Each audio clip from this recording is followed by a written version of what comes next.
இந்த உலகத்துல ஒரு சக்சஸான ஒரு வெற்றி உள்ள ஒரு நல்ல வாழ்க்கை வாழ்வதற்கு எறும்பு கிட்ட போயிட்டு ஒரு 5 காரியங்களை கற்றுக்கொள்ளும்படி நீதிமொழியோட புத்தகம் 6வது அதிகாரம் 6ஆம் வசனத்திலிருந்து படிச்சு பாத்தீங்கன்னா எறும்புடைய குணங்களை குறித்து சொல்லப்பட்டிருக்கிறது.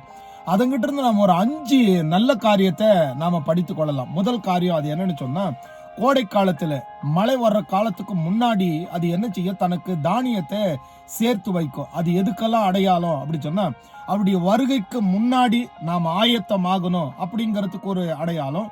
அதன் பிறகு இந்த எறும்புகிட்டு இருக்கிற இன்னும் நிறைய காரியம் என்னன்னு சொன்னா, பைபிள்ல கூட யோசேப்பு அறுப்பு காலத்துல தானியத்தை சேர்த்து வைத்தார். நோவா உலக அழிவுக்கு முன்னாடி பேழையை கட்டி வைத்தார். அதுபோல எறும்பு போல ஒண்ணு நாம ஆயத்தமா இருக்கணும். 2வது, எறும்பு உணவு கொடுக்கிற நல்ல பழக்கம் உண்டு. சேமித்து வைத்து மற்றவைகளுக்கு அது பகிர்ந்து கொடுக்கிற ஒரு சுபாவம் எறும்பு கிட்ட இருக்கு. 3வது காரியம், எறும்பு எப்பவுமே கூட்டமா வாழும், கூடி வாழும். அதாவது டீம் ஒர்க், குடும்பமா சேர்ந்து நாம் செயல்படணும், உறவுகளை நேசிக்கணும், பெற்றோரை கனப்படுத்தணும், சபையா இருந்தாலும் எங்க இருந்தாலும் ஒரு ஐக்கியமா இருக்கணும், பிரிந்து போக கூடாது. பிரிந்து போகிற ராஜ்யம் நிலைத்திருக்க மாட்டாது. ஆலோசனை இல்லாத சங்கம் சீர்கெட்டு போகும். அதனால ஒரு பெரிய ஐக்கியம் நமக்கு ரொம்ப தேவை.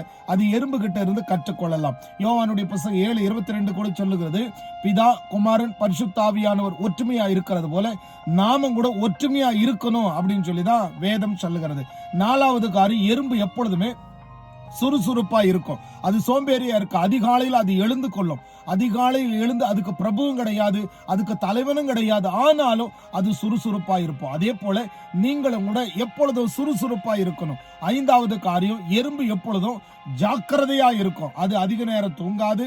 அது எபேசியருடைய புத்தகம் 5:16 சொல்லுகிறது போல, நாட்கள் பொல்லாதவைகளானதால் காலத்தை பிரயோஜனப்படுத்திக் கொள்ளுங்கள் என்றபடி காலத்தை பிரயோஜனப்படுத்திக் கொள்ளுகிற நல்ல சுபாவம் அந்த எறும்பு கிட்ட இருக்கிறது. அதே போல நாமும் கூட இந்த குணங்களை பின்பற்றுவோம். வாழ்க்கையில ஒரு வெற்றி உள்ள வாழ்க்கை வாழ தேவன் நமக்கு உதவி செய்வார். God bless you. God be with you.